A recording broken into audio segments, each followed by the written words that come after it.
Il est 20h sur Benet TV. Merci de prendre le rendez-vous de cette livraison de l'actualité. Mesdames, Messieurs, bonsoir. À la une de ce 20h, les échos d'une fête emblématique. Une reconnaissance à la mémoire, à la terre et à l'unité de tout un peuple. La fête de l'Igname a encore fait vibrer la cité royale de Savalou le 15 août dernier. Et vous allez le voir, bien plus qu'un simple rituel agricole, l'édition 2025 a donné l'espérance d'un monde plus vert et la preuve que l'Igname unit les peuples comme à Agualand. Quelle est la procédure envisagée pour la délivrance du formulaire nominatif de parrainage pour la présidentielle de 2026? Les élus communaux du sud et du centre du pays sont désormais avertis après une séance de sensibilisation de la Sénat. À suivre le point de cette nouvelle étape dans la campagne d'information et de formation initiée par la Commission électorale nationale autonome. Et puis hors de nos frontières, l'actualité est riche en désastres. Au Nigeria, des centaines de maisons ont été détruites des suites d'une inondation. En Algérie, des secouristes sont à la recherche des victimes de la chute d'un bus dans un oued. Et en Russie, des secouristes sont à la recherche de survivants après une explosion dans une usine d'armement qui a fait plus de 130 morts. Bienvenue à toutes et à tous. Démarrons tout de suite avec cette célébration de tout un peuple. Une tradition renouvelée cette année autour d'un tubercule. Pour la 4e fois, Agualand ouvre ses portes pour son festival du 8e mois de l'année. Depuis ce 13 août, l'Igname est célébré dans un décor féerique entre tradition, gastronomie et spectacles grandioses. En immersion dans l'ambiance festive de ce complexe touristique, Hilaire Kodjo et Macléode à Danonsodé. De l'igname pilé, dégusté à toutes les sauces.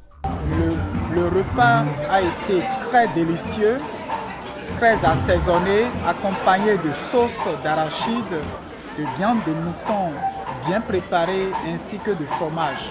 À Agualand, c'est devenu la tradition du 15 août.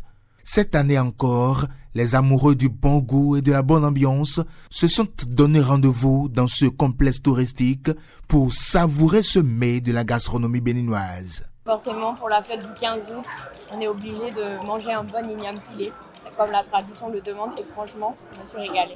J'ai eu également le bonheur de déguster les jus naturels, jus de baobab, jus de gingembre, qui ont des goûts très naturels et qui se démontrent par l'art. Et, n'est-ce pas, le génie du Bénin a produit ses propres produits. Ce festival de l'Igname est bien plus qu'une fête. C'est un hommage au patrimoine culturel, à la terre nourricière et à la créativité culinaire locale.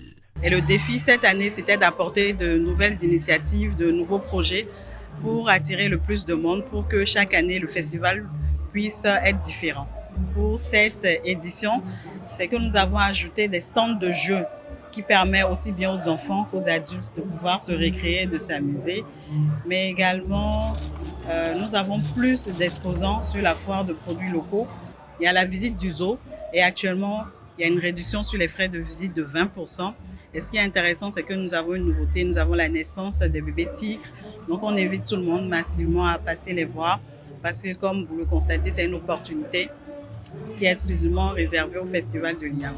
Entre dégustation, spectacles vivants et visite du zoo, l'Igname se décline sous toutes ses formes. Jusqu'au 17 août, les festivités promettent encore plus de surprises, de saveurs et de sourires. Et parlant d'ailleurs de saveurs, rien ne vaut en ce mois d'août un plat d'igname pilé à la sauce d'arachide arrosé de tchakpalo, pure richesse de la cité des Gbagidi, des Ondegla ou encore des Dada Vaudou. La fête de l'Igname reste une véritable tradition emblématique de la cité royale de Savalou. Là-bas, le 15 août consacre la sortie de la nouvelle récolte de l'Igname. Et tenez-vous bien, cette année, l'événement prend une dimension particulière avec le lancement d'un projet pour verdir la commune. Les précisions avec Ernest Tétégou et Ulvaeus Balogo. Le 15 août, jour de la fête de l'Igname, date symbolique dans la culture de la cité des Soirs, devient désormais un repère pour l'action en faveur du climat et du développement durable. Dans le jardin floral du couple Conrad Gbagidi, les premiers plants du projet Planté pour Savalou, Planté opté pour la belle trouve racine.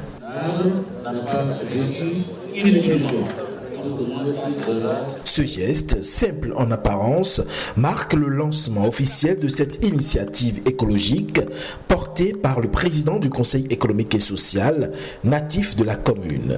Il était bien que, avant d'aller se substanter, que nous puissions montrer un exemple, celui de contribuer au reboisement de notre pays en commençant par sa valeur.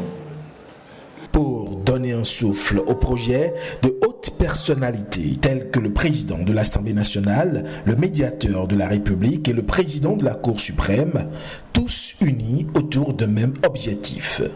Étant donné que nous sommes au temps des changements climatiques et aujourd'hui, au niveau mondial, je pense que c'est une préoccupation. Et c'est aussi une préoccupation au niveau des ODD. Et vous avez anticipé en commençant par planter des arbres. En mêlant culture et écologie, cette initiative donne à la célébration de la fête de l'Igname une dimension nouvelle, celle d'une ville qui honore à la fois ses traditions et son engagement écologique pour le Bénin et la planète. Savalou, donc une commune bientôt verte. Cotonou, elle, est de plus en plus propre et assainie, avec entre autres actions un engagement citoyen. La Fondation Sylvanus Haïti poursuit toujours son objectif d'assainissement du cadre de vie des populations et de promotion d'hygiène collective. En nouvelle preuve, une vaste opération de salubrité dans les 9e, 10e et 11e arrondissements de Cotonou. William Choki, Jacob Tochoedo. Des ruelles débarrassées de leurs déchets. Une opération citoyenne ici à Vosak-Bota, un quartier du 9e arrondissement de Cotonou. Le mot d'ordre est clair. Nettoyer les rues, nettoyer tous les quartiers et puis aider la population à comprendre que l'entretien de son cadre de vie est capital. Sous la coordination des agents de la Société de gestion des déchets de la salubrité, l'action a réuni des dizaines de volontaires. Ils contribuent à un environnement plus sain et améliorent le cadre de vie. Cette initiative qu'il a promis à faire dans le quartier, c'est une grande joie pour moi-même, pour la population aussi. Pour la Fondation Sylvanus Haïti, cette initiative s'inscrit dans une dynamique durable, celle de faire de la salubrité un réflexe quotidien et non un simple événement ponctuel. Nous voulons constater que toutes les maisons sont propres, toutes les rues sont propres. Là, c'est eux qui vont gagner et c'est les enfants qui vont gagner. Nous sommes très heureux de mener cette activité parce que c'est une activité qui honore non seulement la Fondation Sylvanus Haïti, mais qui honore les habitants parce que nous sommes au cœur de Cotonou. Balayer devant sa porte, un geste simple, mais qui change tout. Ici à Gbegame, Bagoudo. À travers ses actions citoyennes, la Fondation entend inscrire la propreté au cœur du vivre ensemble à Cotonou. Une interrogation à présent. Comment arriver à une gestion durable des ressources en eau? Les membres du réseau des parlementaires béninois pour l'eau, l'assainissement, le climat et le développement ont désormais toutes les clés en main après un atelier sur les principes de la gestion intégrée des ressources en eau. C'est une initiative de l'Association nationale des communes du Bénin, ANCB. Le point avec Pierrette Adan-Yossi et Kadnel Kakbo. Cet atelier d'appropriation vise à renforcer la législation sur la gestion durable de l'eau au Bénin en tenant compte des défis liés au changement climatique tels que la pollution, la pression démographique et les conflits d'usage. C'est pour ces raisons que cet atelier est important à double titre. D'une part, il vise à renforcer les capacités des parlementaires pour une meilleure compréhension et appropriation des principes de la GIE. D'autre part, il constitue un cadre de plaidoyer stratégique pour que les politiques, les textes de loi, les budgets et les programmes reflètent davantage les priorités de notre pays en matière de gestion durable des ressources en eau. Pour ce faire, le Bénin a engagé d'importantes réformes. L'une de ces réformes vise désormais à faire le cadrage de l'activité de forage en République du Bénin. L'une de ces réformes vise également à ce que tous les usages à des fins commerciales de la ressource en eau soient soumis à des autorisations signées par le ministre de l'Énergie, de l'Eau et des Mines. Et enfin, l'une des importantes réformes vise à mettre à la disposition de tous les acteurs techniques des documents programmatiques. Je suis persuadé qu'à l'issue du présent atelier, qui est un moment de construction d'une vision commune, chaque participant sortira engagé à défendre le droit des populations d'accéder à l'eau et à jouir d'un milieu sain. Les assises réunissent des députés, des maires, cadres techniques et autres acteurs de la société civile. Leur mission, examiner et proposer des amendements ou des compléments à la législation actuelle sur l'eau afin de mieux encadrer la gestion des ressources hydriques face aux défis du changement climatique. Je l'annonçais tantôt en titre, la Commission électorale nationale autonome poursuit sa campagne d'information et de formation des élus locaux sur les modalités de parrainage en vue de l'élection présidentielle de 2026. Après Parakou mardi dernier, l'institution a organisé une nouvelle séance. Cette fois-ci, à l'intention des maires du sud et du centre du pays. L'objectif reste le même, expliquer aux élus la procédure envisagée pour la délivrance du formulaire nominatif de parrainage. La rencontre s'est déroulée à la mairie de Boycon sous le regard de Pierrette Adan-Yossi et Kadnel Kagbo.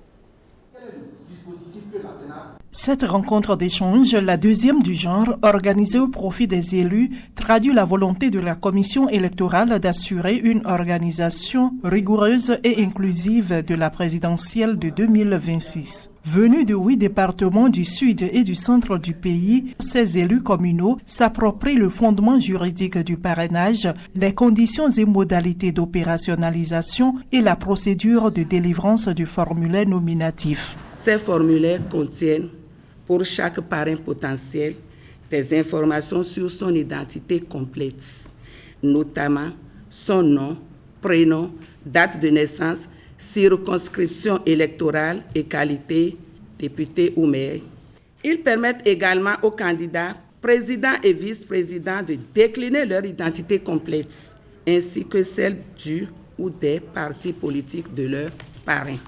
À cette séance, les participants ont également été informés des nouveautés introduites après l'expérience de 2021, notamment l'ancrage juridique et territorial du dispositif, le seuil requis pour valider un duo de candidatures et le caractère strictement personnel du formulaire nominatif. Nous avons innové en mettant actuellement un cas pratique du formulaire et les informations que doivent comporter ces formulaires-là pour que les candidatures soient acceptées lors de leur dépôt à la Commission électorale nationale autonome.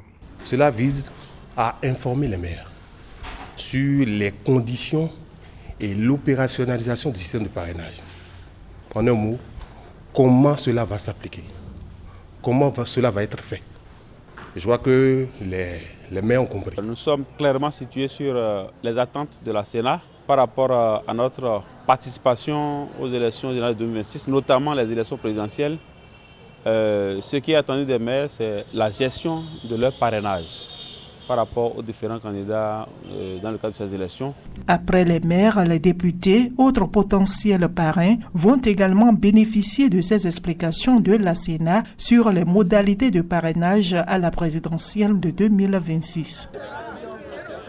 Et en attendant donc ces joutes électorales de 2026, que dire de la gouvernance du président Patrice Talon de 2016 à ce jour dans le département de l'Aliborie? Vous allez le voir dans la cité des Candissounon et des Saka. Les citoyens saluent une gouvernance à fort impact.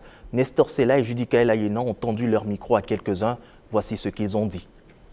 Très souvent, quand nous entamons l'année scolaire, il y a des perturbations un peu partout. Mais depuis 2016 à aujourd'hui, tout a été du passé. La rentrée, elle commence bien.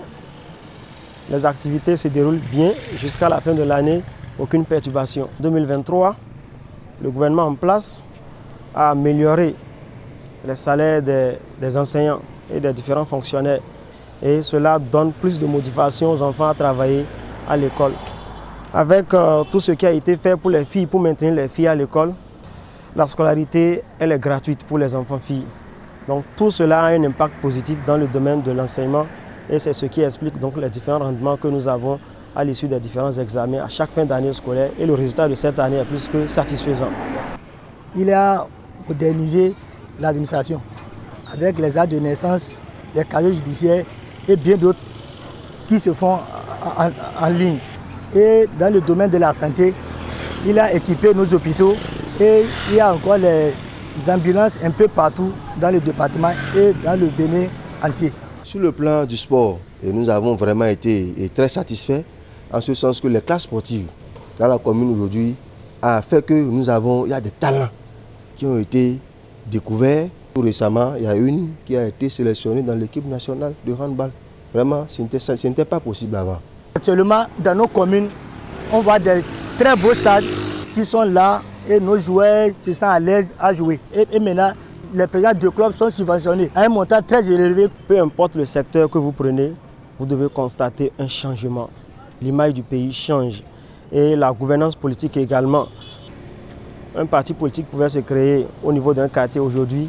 Quand vous êtes militant de UP, de BR ou de LD, que vous soyez de Carimama ou bien de Porte-Nouveau, tous militent pour le parti et c'est ce que nous souhaitons. Comme à Kandi, il y a de cela 3 ans en arrière, l'image de Kandi n'est pas ainsi.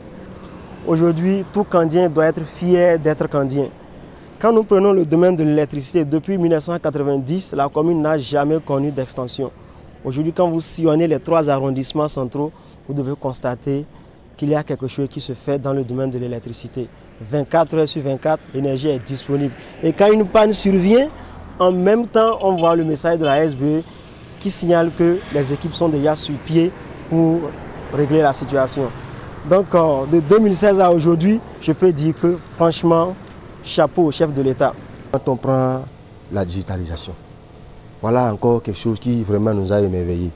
Avant, pour avoir accès, il faut aller à Porte-Nouveau, à Parakou, un peu partout. Mais aujourd'hui, vous avez accès à tout sur place. C'est avec l'arrivée de talons qu'on a constaté que tu peux postuler à un concours sans avoir quelqu'un qui va t'aider.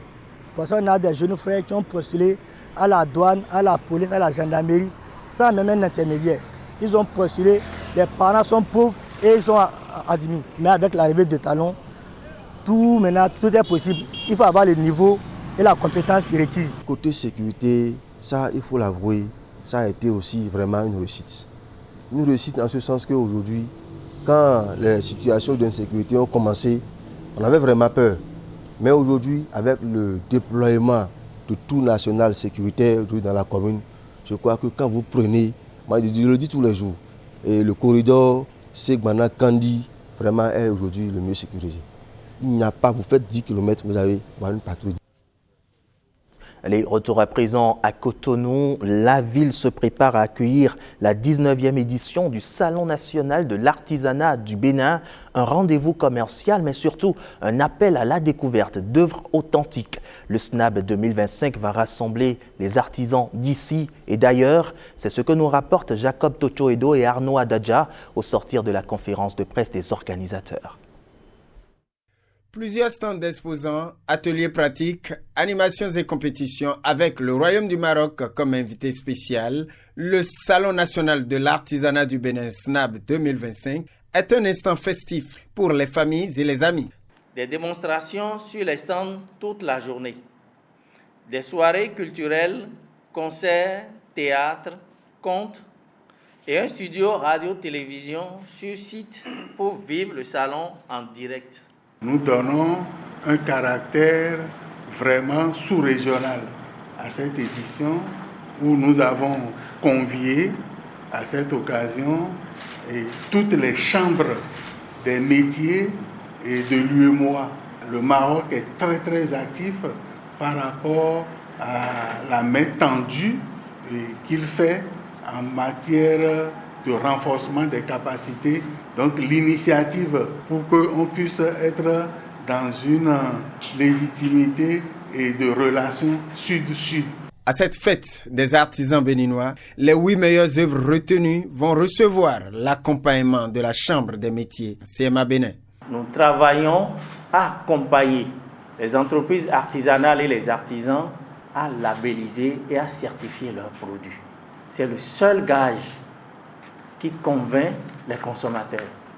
Ensuite, nous organisons des formations pour amener nos artisans à faire du numérique un outil précieux et important dans l'entrepreneuriat.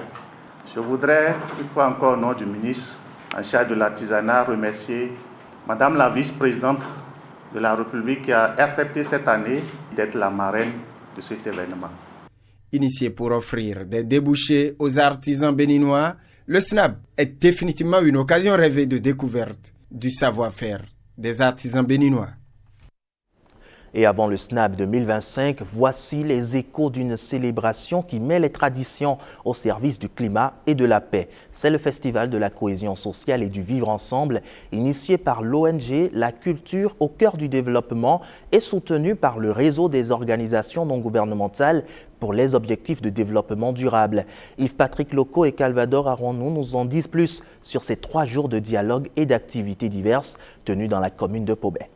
Le Festival de la cohésion sociale et le vivre ensemble ambitionne de resserrer les rapports entre les communautés. Pour cette édition 2025 du Festival de la cohésion sociale et le vivre ensemble, l'accent est mis sur la place du climat et de la paix dans les traditions béninoises. Le thème de cette édition, forêt sacrée, cohésion sociale et vivre ensemble à Pobet, une tradition à mettre au service du climat et de la paix, nous rappelle que notre patrimoine culturel et naturel recèle une sagesse précieuse.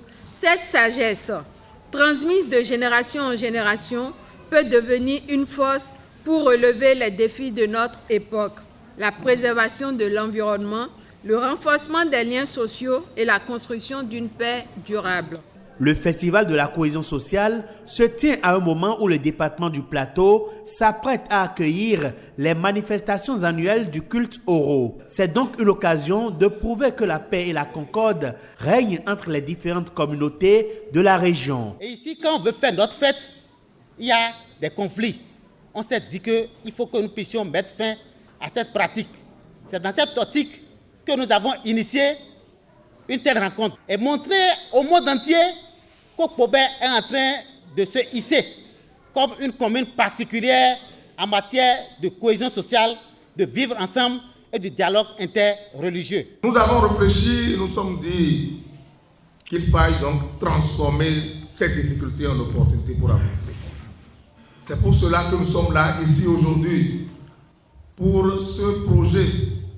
Conférence inaugurale interactive, visite touristique, séance de sensibilisation et projection de films sur le vivre ensemble. Ces activités vont meubler le cours du Festival de la cohésion sociale dans la cité du Calcaire. Vers une profession plus éthique et plus responsable dans la cité des Kobourou. C'est la tendance amorcée par les professionnels des médias de Parakou.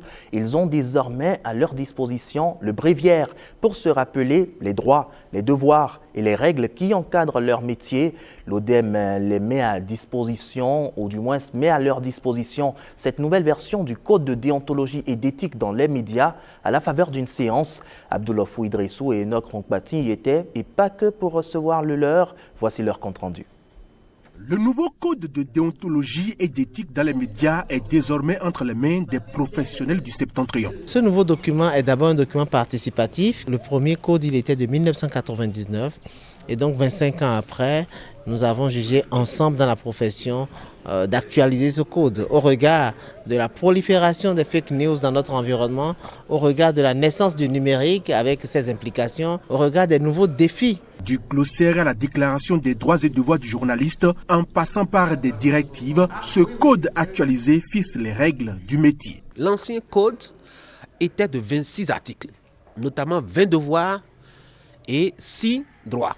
Aujourd'hui, on a un code qui va au-delà de ça. On a désormais 28 devoirs et 8 droits. En termes d'innovation, désormais, donc, ce n'est plus seulement les médias traditionnels qui sont pris en compte, même les médias numériques. Le document a aussi quelques autres ajouts qu'on a. Le glossaire, par exemple, qui est un ensemble de vocabulaire pour expliquer les nouveaux mots et concepts qui habille désormais notre jargon. Nous avons aussi la dernière partie qui est une sorte de recommandation, au total 12, qui s'annoncent comme des orientations que nous faisons à l'endroit à la fois des hommes des médias, à l'endroit des autorités publiques, mais aussi des responsables des médias. Distribué à tous les organes de presse, il se décline en plusieurs articles pour encadrer la pratique quotidienne. Avec cette initiative, l'ODEM réaffirme son rôle de régulateur et promeut le respect strict des règles du métier. Parlons sport à présent, avec une interrogation désormais assouvie. Pourquoi le déclassement de la pelouse de certains clubs dans le championnat professionnel de football du Bénin? Eh bien, les explications ont été apportées aux médias par la Ligue de football professionnel au sujet du déclassement. Je vous propose de suivre un extrait au micro de Vitis Arouré et Calvador Arono. Depuis 2 ans maintenant, nous avions eu la chance d'avoir chaque week-end au moins 2 matchs de notre championnat qui sont diffusés en direct sur les centaines de Canal+. Certains stades sont carrément absents par rapport à cette disposition. Tout simplement parce que ces stades ne remplissent pas les conditions ou les critères énumérés pour pouvoir produire et diffuser ces matchs en direct.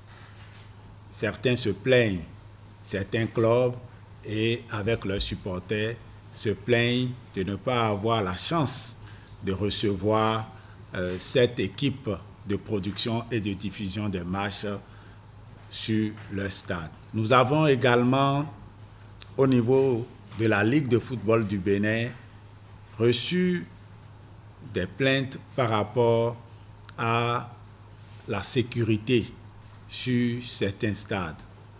Vous savez que la disposition qui consiste à avoir une grille autour de la pelouse qui permet de protéger les différents acteurs, aussi bien joueurs que arbitres, cette disposition est contenue dans le règlement du championnat à son article 38 où il est imposé à chaque club d'avoir non seulement un stade qui est homologué par la commission qui s'en occupe au niveau de la Fédération béninoise de football, mais un stade qui dispose d'une grille de sécurité autour de la pelouse. Il y a également la question de la praticabilité, de l'état de la pelouse et des vestiaires.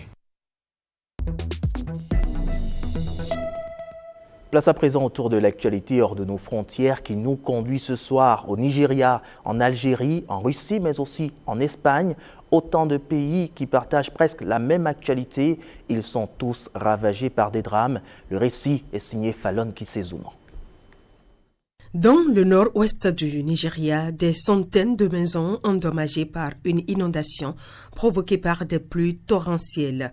Selon l'agence de gestion des situations d'urgence de l'État de Yobe, quelques blessés sont à déplorer et 200 maisons détruites.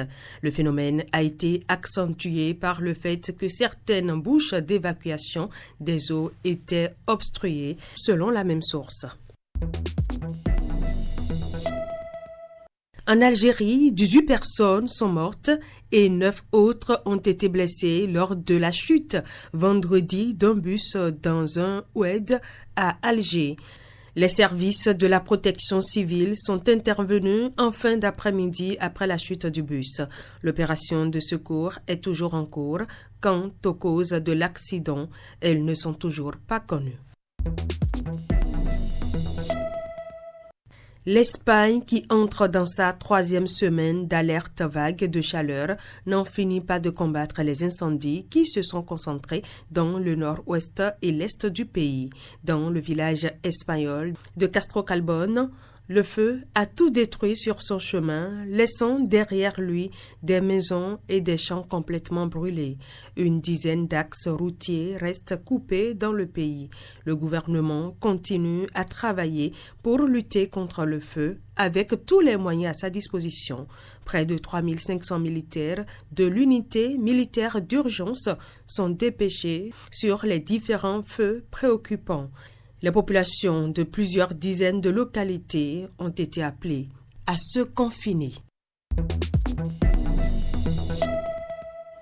En Russie, les secours sont toujours sur place après une explosion dans une usine d'armement qui a fait 11 morts. Le ministère russe des situations d'urgence précise que 130 personnes ont été blessées et que plus de 360 secouristes travaillent sur place. C'est tout pour ce tour de l'actualité au Bénin et au-delà des frontières, mais ne quittez surtout pas, les guichets sont fermés juste après avec Brigitte Oussou, Charles-Andy Adjanoron et Edwige Clouché. À 21h30, prenez le rendez-vous pour votre série Les couleurs de l'ombre en nouvelle diffusion. À 22h30, le documentaire Écran Maman Bobo nous montre comment l'exposition précoce et excessive aux écrans nuit gravement au développement des jeunes enfants, notamment en causant des retards de langage et des troubles de communication. À 23h, ce sont les annonces nécrologiques et à 23h30, c'est le journal télévisé du soir. Moi, je vous dis à demain, même heure, même plaisir. Je vous souhaite une bonne fin de soirée en compagnie des programmes de Bénin TV. Bonsoir chez vous.